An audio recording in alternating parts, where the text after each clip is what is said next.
mu nekk avocat bu ki nga xam ne que moo di justement bu Bougane Gueye Dany maître El Hadji Diouf kàddu yi nga xam ni itam yëkki na ko mooy ay orphan dañoo bëgg li nga xam ne que moo di xañ Bougane mu daal di war a mën a battre campagne si des élections parce que candidat la tout d'abord loolu rek peut-être moins la pour daal koy war a mën a teg sur la table juge bi daal di war a mën a libérer ki nga xam ne que moo di Bougane vu que ni li nga xam ne que moo di les faits sont déjà passés exactement El Hadji Diouf ñëw na avec une confiance que ni sans doute Bougane va être libéré naka daal di jàngatee ki nga xam ne que moo di sa réaction moom ki nga xam ne que moo di El Hadji. Oui, c'est normal, c'est son avocat. Mais il a droit d'être mais quand même optimiste. juridiquement li mu wax dafa am solo juridiquement que ni Bougane candidat la.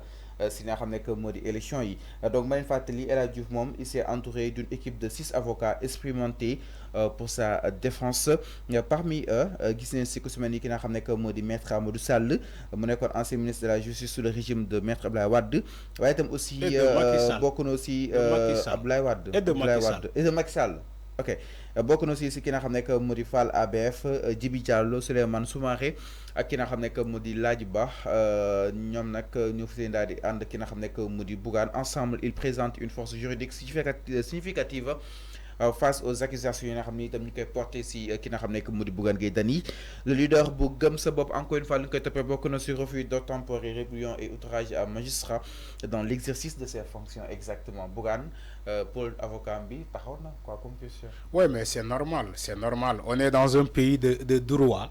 Donc, Bougane bu amee procès war naa wut ay avocat. Ça, c'est le minimum. Bougane tey sax même bu amulee avocat sax état moo koy jox avocat. Il faut que ngeen xam loolu. Parce que il faut pas que le procès mu am benn vice procédural.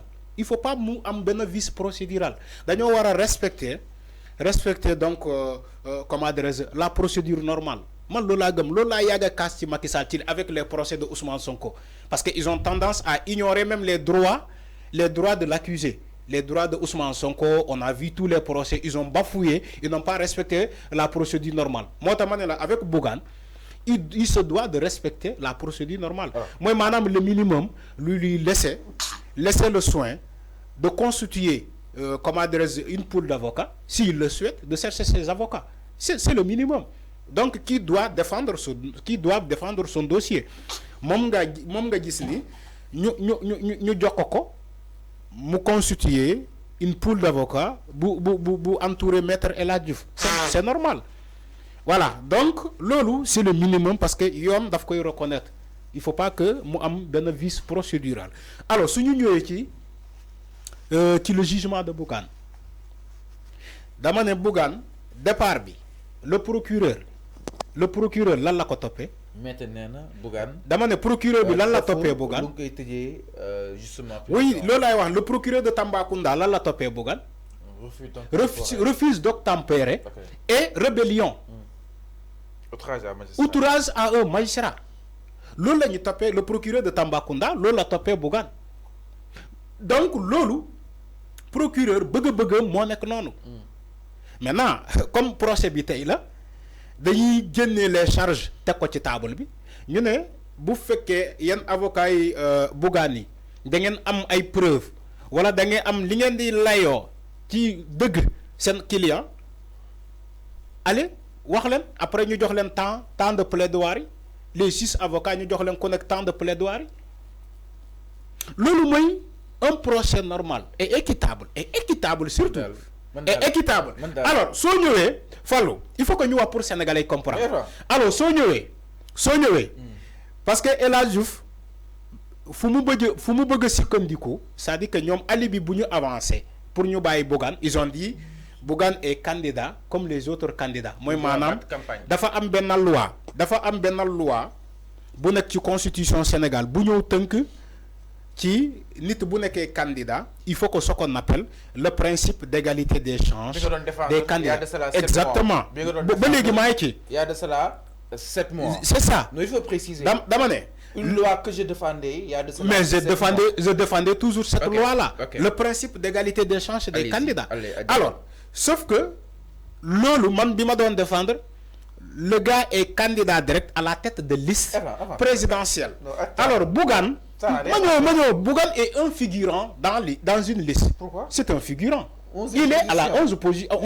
Il n'est pas à la tête de liste. Un figurant. Il n'est pas à la tête de liste.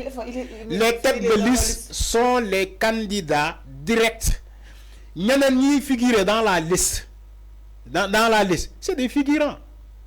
C'est des figurants. C'est des figurants. Parce que bulletin bouni imprimé. Du photo Bougane mo fay nek. Fallu man dama jang li ma la wax xamna ko. Figurant là. C'est un quelqu'un qui est dans la liste, qui est investi. Voilà le mot que je cherchais. Bougane est investi dans une liste. C'est pas un candidat comme ni ngeen di wax ni non, il faut que ñu baye Bougane mu dem battre campagne parce que c'est un candidat comme Sonko. Sonko est à la tête de liste. Le bulletin qui sera imprimé le 17. Le bulletin qui sera imprimé le 17 novembre, c'est la photo de Ousmane Sonko qui va figurer dans ce bulletin-là. C'est la photo de Barthélémy Diaz qui va figurer dans l'autre bulletin de Samba Sakado. C'est Amadouba, la photo de Amadouba qui va figurer dans le bulletin de Diama Ak Njering. C'est la photo de Macky Sall qui va figurer dans le bulletin de l'intercoalition Wallu Taku Wallu. Merci. Excepté les autres coalitions. C'est ce qu'on appelle un candidat direct aux élections. Donc, Alibi Maître El Hadjouf. Moi, mais c'est tout à fait logique. Hein? Maître El Hadjouf, c'est l'avocat de Bougane Gueye Dany. Il a le droit de le dire. Comme Sénégal fille, on peut manipuler la masse en disant oui, le principe d'égalité des chances. Vous Bougane, le bulletin. Le bulletin n'est pas entaché d'erreur. Tu sais pourquoi? Il n'est pas la photo directe. Mais c'est tout c'est Barthélémy Diaz. C'est Barthélémy Diaz. Là, non. Waruñu tej Barthélémy Diaz parce que il est le candidat de la liste de comment dirais-je? C'est une coalition de Moutoudou.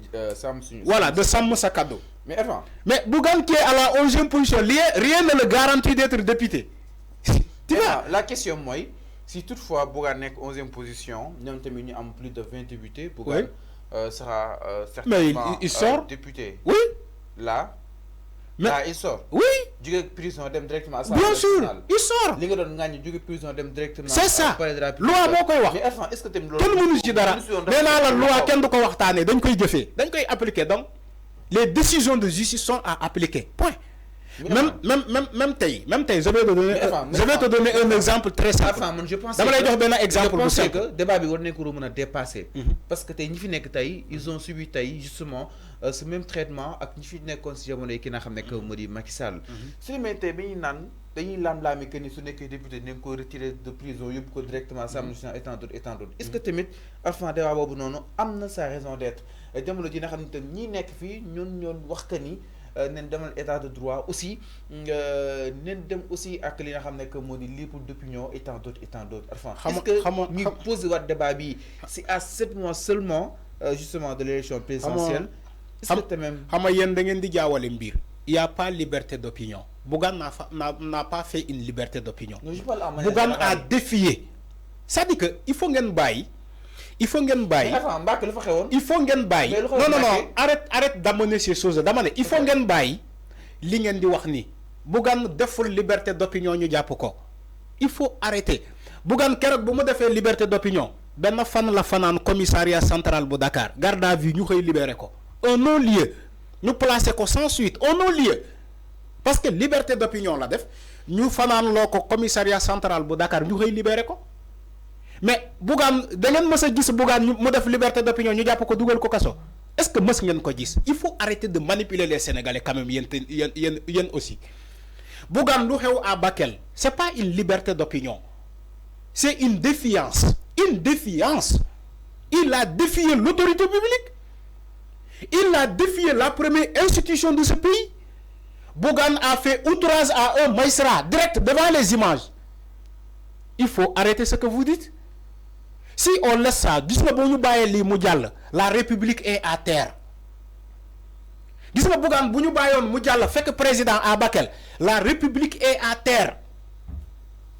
Ñoom ñii di ko défendre tey ñoom ñooy ñëwaat tirer sur la République ne leen à quoi sert les gardes, à quoi sert la gendarmerie, à quoi sert l'armée nationale, à quoi sert la sécurité présidentielle. Ba Bougane xuus ci sécurité boobu jàll ba fekk président à Bakel. Ce sont ces mêmes personnes là qui vont revenir et dire les mêmes bêtises. C'est clair.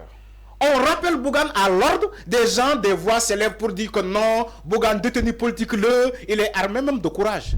Des gens qui l'arment de courage, qui arment Bougane de courage, pour dire que non, Daniel Diapo Bougane, parce que liberté d'opinion là, non, Bougane, oui, détenu politique là. Il faut arrêter. Xam Sénégal li moko yak. Dinañu tiaxane mbir bo xey rek mbir mom lor ñu. On joue avec les institutions de ce pays. Té ñun Sénégal, ñun ñoo réclamer ay institutions yu fortes, des institutions fortes.